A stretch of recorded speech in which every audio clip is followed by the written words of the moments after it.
this understand that Jesus died and took his soul. That's I don't understand. Okay. We don't say Jesus died. Okay? Jesus experiences wafat. Okay? So, if we go back to the ayah in the Quran. Yeah. I got this ayah. Right. And then the next word is. Ayah says, وَمَا قَتَلُوهُ وَمَا صَلَبُوهُ وَلَكِنْ شُبِّهَ. Right. And we said that the ayah ends by saying, وَلَكِنْ شُبِّهَ لَهُمْ. And we said, what does this mean to make it appear as so? And so the explanation I gave tonight is that Allah made it appear that Jesus died by doing something to Jesus that He explains later on in the Quran, which is called wafat. That Jesus goes to the cross and appears to die because Allah takes His soul out of His body, just like your soul is taken out of your body every night when you sleep. Jesus appears to die, and then later on, Allah returns the soul of Jesus back to Him because it wasn't the plan for Jesus to experience maut. Because if He dies, there's no second coming of Jesus. Okay? Really important. So we said that the important distinction here, the difference between what Christians are saying and what Muslims are saying, is that Jesus only appears to die in Islam. Christians say, no, He definitely died. And we said that that's a very problematic thing to say, because then they say 3 days later He's alive. So what makes more sense for us to say to a Christian is not some Israeliyat hadith that's not attributed to the Prophet, it's not in the Quran, but to say what the Quran says. The Quran is very clear about this. All you have to do is take the different ayat and discuss the matter, and it explains it very clearly. Jesus, وَلَكِنْ شُبِّهَ لَهُمْ. He appears to be crucified and die. But He doesn't actually die, because the ayah ends with وَمَا قَتَلُوهُ يَقِينًا. So the only option of the two that Allah gives for wafat, because remember the ayah on wafat, it says, where is it?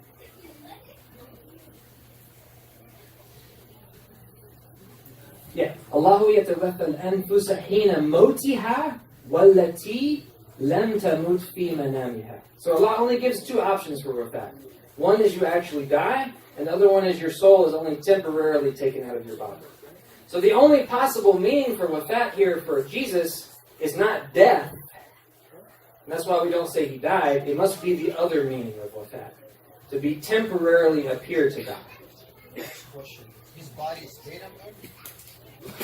Until Allah raised it. Because remember Allah says, إِنِّي مُتَوَفِّيكَ وَرَافِعُكَ إِلَيْكَ. Yeah. So first His soul leaves His body. Then Allah returns His soul back and raises Him alive. In other words, remember, when you sleep every night, you experience wafat. But when you wake up in the morning, your soul's back in your body. Because you didn't experience the type of wafat that means death. Okay? I'm sorry? Is that what it means? Does it mean that He could cross Jesus and then Allah subhanahu wa ta'ala took them back? No. Once Jesus was taken down off the cross, okay, remember, He appears to die. They think He's dead. If me and you had been there, we would think Jesus is dead. But later on, Allah returns His soul back to His body so that He's alive again and then raises Him alive. Now, why is this important? Because that's what all the Christian Gospels say. That Jesus, they say, died on the cross, and then they buried Him in a tomb. And in that tomb, 3 days later, He was alive. So, the beginning of this presentation, I mentioned that the Quran was sent down to confirm the Gospels. Well, if the Gospels are all wrong, well then what is Allah even talking about here? What meaning does this have to us? What I'm trying to say is that what most likely happened according to the Quran is that Jesus never actually died. Because remember, if He died, there's no second coming. He's not coming back to life. There's no, He's cursed by Allah, according to the Torah. No wonder Jews don't believe He's the Messiah. But if He only appears to die, which is what the Quran says, then He's still eligible to be the Messiah. He was raised alive, and He'll come back at the end of time to live out the rest of His life. Okay? Because remember, what is the Christian saying that's wrong? They said that he died on the cross. Dead. But we have to ask the Christian a question. What do you mean he died, but he was alive 3 days later? In other words, you're using the wrong words to describe the event that happened that day. What does Allah say about the Christians and Jews? وَيُحَرِّفُونَ الْكَلِمَةِ. They twist the words from their proper places. Okay? It's not proper for us to say Jesus died, because once again, that doesn't make any sense. You say he was alive 3 days later. By the way, it's a historical fact that Jesus was alive 3 days later. In other words, just as historians who don't believe in religion say that it's a historical fact that Jesus was crucified, they're also forced to say that Jesus was alive 3 days later. So once again, it doesn't make sense to use the word death for Jesus. It makes sense to use the word wafat. Jesus appeared to die. Appeared to die. He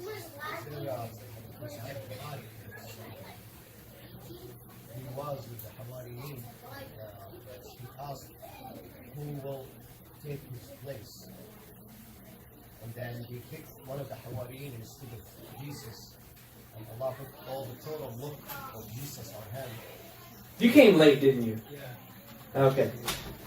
I didn't want to get into all this, but what I said about this is that this is not a hadith from Rasulullah sallallahu alaihi wasallam. This is a story narrated by Ibn Abbas. And we said that most likely what he's doing is narrating to us Israeliyat, because he does not attribute that story to the Prophet. Because the Quran doesn't say that someone else was crucified in Jesus' place.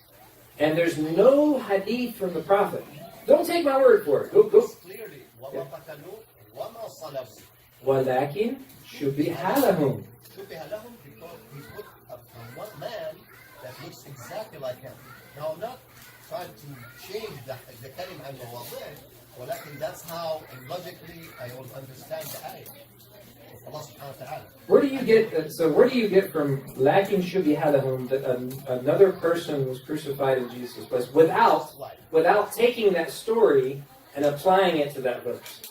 In other words, if you didn't know that story altogether, you'd never heard the story that someone else was crucified instead of Jesus, and you read that verse, وَمَا قَتَلُوهُ وَمَا صَلَبُوهُ وَلَكِنْ شُبِهَ لَهُمْ, you would not come to the conclusion that someone else was crucified in Jesus' place. Someone else got crucified because that's how they have the crucifixion. That's why they have the Christian this day, that they believe that they did crucify Jesus.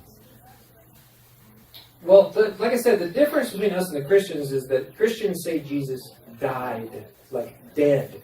For a fact, there is somebody got crucified. We all agree about this. There is someone did got crucified. That's 100%. But was it Jesus? No, it's not. Because Allah subhanahu wa ta'ala says, وَمَا صَلَبُوا. But there is someone got crucified. And that's the proof that the story of Ibn Abbas is true. Because he took someone else instead of Jesus. So what does it mean then, when Allah says, وَإِذْ قَالَ اللَّهُ يَا عِيسَى إِنِّي مُتَوَفِّيكَ. Everywhere you go in the Quran, what does that mean? You're dead. And we use the dua of Yusuf. فَاطِرَ السَّمَاوَاتِ وَالْأَرْضِ أَنْتَ وَلِيِّي فِي الدُّنْيَا وَالْآخِرَةِ تَوَفَّنِي مُسْلِمًا. Right. Oh, Allah calls me to die. So we said that in the verse, I think it goes on the past that in the end, you're going to die. Okay, now finally you will die, no matter what. There's going to come a day and you're going to die. Right, but then it says, وَرَافِعُكَ إِلَيْهِ. So Jesus is going to die at the end of his life and be raised alive again? He's going to be raised now, but in the end you will die. Look at the order of the verse. وَرَافِعُكَ إِلَيْهِ. So he has to die and then be raised. And in the other ayah it says, وَلَا تَبِتْنِي تَوَفَّنِي مُسْلِمٍ. Right. Now, that doesn't mean that right now, تَوَفَّنِي Muslim. Right now, say تَوَفَّنِي Muslim, that means when I die, make me die in Islam. That's used for the future when somebody's tawaffa. For this path, for the come, everyone who will taste of death. And he's going to come time, and he's going to come back, and he's going to taste death. Now, And I understand your point. I want to point out, by the way, what he's saying is the dominant Muslim opinion. Okay? In other words, he's in the court of most Muslim scholars, and I'm not. However, I just want to point out to you all that what I'm saying does not contradict the Quran. And I don't personally feel comfortable going to a Christian person and telling them they have to believe in a story from Ibn Abbas that he doesn't even attribute to our Prophet. I'm more comfortable, and feel free to disagree with me. That's why I'm okay with anyone not agreeing with me here. I believe in following the Quran and Sunnah. And everything else is up for debate. If the Quran says something, I have to believe it and you have to believe it. If the messenger of Allah says something, we have to believe it and you have to believe it. If Ibn Abbas and Sheikh Imam Eesa and whoever else wants to say anything to you, this is always up for debate. Okay? So in the case of our exchange here, I just want you to understand, he's in the court of most Muslim scholars. I'm just telling you that I don't personally feel comfortable telling Christians that they have to believe in some story that our Prophet didn't even teach. Is Ibn Abbas right? He could be. I think that his story contradicts the Quran. Okay? But I agree that this is the dominant Muslim opinion. Everybody clear?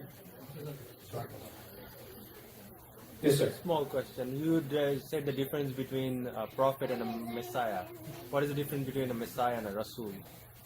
No, I said prophet and a messenger. Nabi wa Rasul. Is there a difference between Messiah and Rasul? So Messiah is a specific title only given to Jesus. By the way, this is important, by the way, because Christians generally believe that Muhammad replaces Jesus. That's what they'll tell you.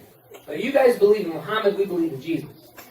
In other words, they believe that our prophet came to do away with everything Jesus brought and bring some new thing, and that's what we believe in. But our prophet is never called Al-Masih, not even once in the Quran, because that's not who he is. Only Jesus is Al-Masih. And so we defined at the beginning, Al-Masih has a couple of qualities. Number one, he's a king who will come and rule over the world. Okay? Number two, linguistically, his name means to spread or to wipe over. And so we said that a good way to explain to a Christian about Al-Masih is Al-Masih, the Messiah, comes to wipe out the falsehood of the Antichrist at Dajjal and to spread truth all over the earth. Okay? So Al-Masih is a Nabi and a Rasul. Okay? He has all three qualities. You can call him Nabi, right? Yeah, but we remember we mentioned that just simply calling Jesus prophet is what we call in English giving someone the short end of the stick. It's not really giving the full explanation. It's kind of like when people say to you, oh, the Prophet Muhammad was a man. Yeah, he was a man. He's a little bit more than just a man, though. Wouldn't you agree? Is there any other man on the Day of Judgment who gets to ask Allah to take people out of Jahannam and Allah will answer his prayer? Is there any other man that gets to do that? Is there any other man who was able to have water flow out of his hands into the mouths of the Sahaba? Is there any other man who was able to hold up his hands and cause the moon to split? No! He's not just a man. He's more than that. So when we talk about Jesus, we should give him the same kind of respect. He's not just a prophet. He's Al-Masih. He's Ruhun Min. He's all of these things. Forgive me for getting excited. My name is Eesa too. You know, if you really care about something, you get excited about it, right? Bismillah. So, the discussion and the clarity, it's always good to have a discussion. So, what brother said, so just being clear on myself, how I got it is that both of you, what you are saying is that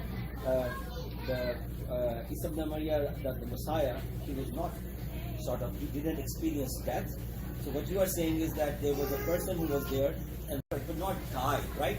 And then Allah returned him back, right? Right. So that is to be clear that he did not die and he was raised up. So both of you were trying to clarify what was the mode, how the Jews were sort of, their perception was that he's no more there, right? That is the difference, if I'm correct on that. Yeah, well, the main difference, the main difference is How there's did a it happen? yeah, there's Brother a insisting that it was a replacement by somebody who appeared to look like him, and whereas you're also saying that he did not experience actual death. It was his soul was temporarily taken. But this is the difference. He says it was not Jesus on the cross. I say it is. It was Jesus on the cross. That's the only difference. That's the only difference. And by the way, I'm not alone in this group. You guys ever heard of Fakhruddin Al-Razi? He's probably one of the most famous people to ever give tafsir of Quran. Imam Razi? Yeah. Fakhruddin Al-Razi. Yeah. Imam Razi said about this narration of Ibn Abbas. He said, this is attributing to Allah Azza wa Jal dhulm. That Allah would take an innocent man, put the appearance of Jesus on him, and have him killed for a crime he didn't commit. To say this about Allah, that Allah would cause a man to look like Jesus and then be killed as Jesus, is an act of dhulm, which is kufr. That's exactly what I was thinking, like, taking an innocent man and punishing him. Right. Furthermore, because he's in the majority group, I want you just to know that. Most Muslim scholars agree with the Imam, and I respect that. Sheikh Ahmed Didat, probably one of the most famous people ever, he did not think that someone else was crucified in Jesus' place. His theory was that Jesus passed out on the cross. Go read any of Ahmed Didat's books. The most famous Crucifixion or Crucifixion. Okay, go read his book. In his book, he says that Jesus went to the cross, was crucified, but he only passed out on the cross and looked dead. Now this is Sheikh Ahmed Didat. And I don't know a single Muslim scholar today that debates Christians who holds this opinion anymore that someone else was crucified, not Jesus. But once again, the Imam is in the majority. I mean, this is a legitimate Islamic opinion. I just say that from my perspective, from my studies, it contradicts the Quran. Walakin should be halahum, but it was made to look like he was killed and crucified.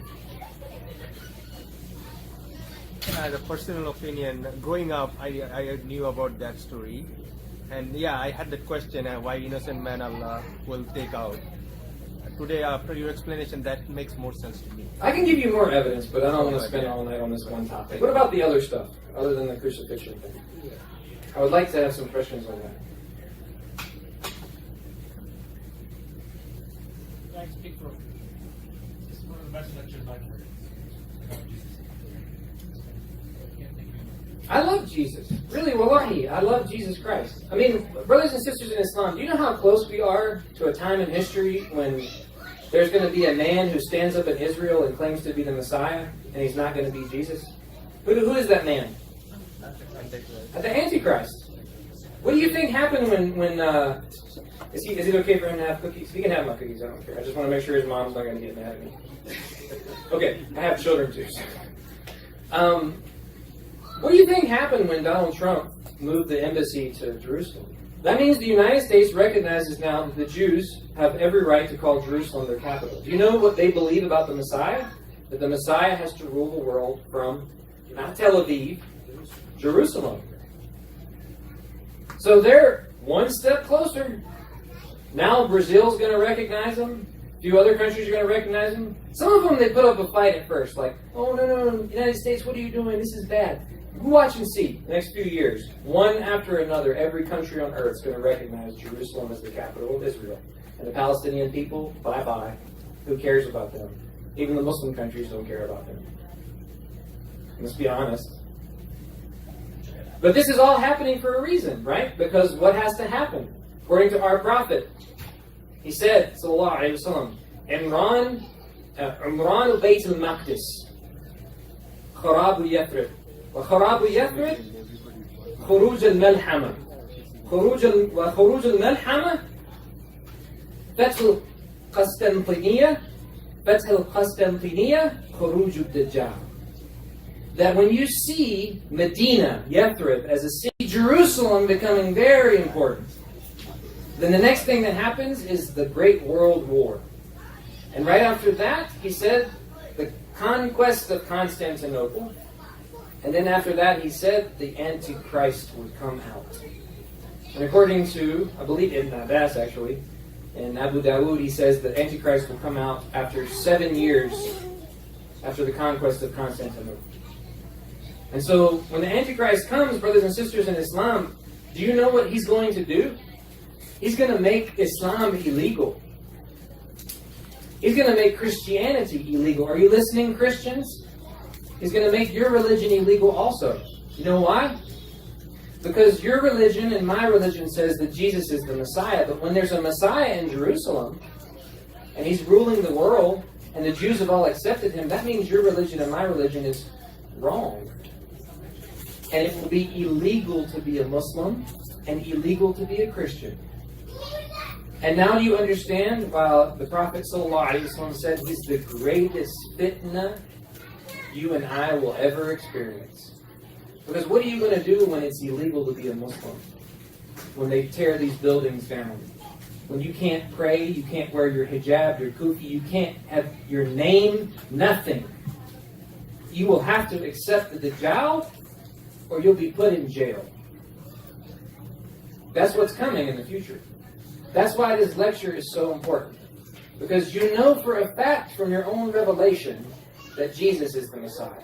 So even when that event happens and it becomes like holding onto a hot coal to be a Muslim, that you die with this belief. And that's why I agree with Christians that believing in Jesus is part of your salvation. I agree with them 100%.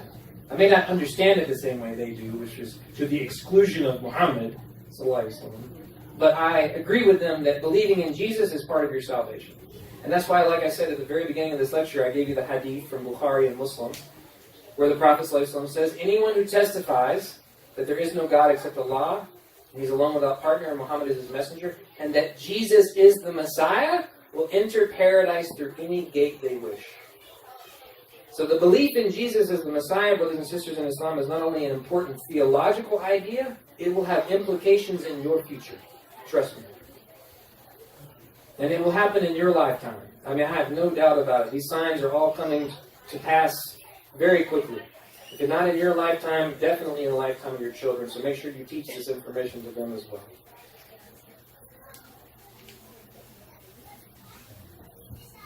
Sisters, did you have any questions?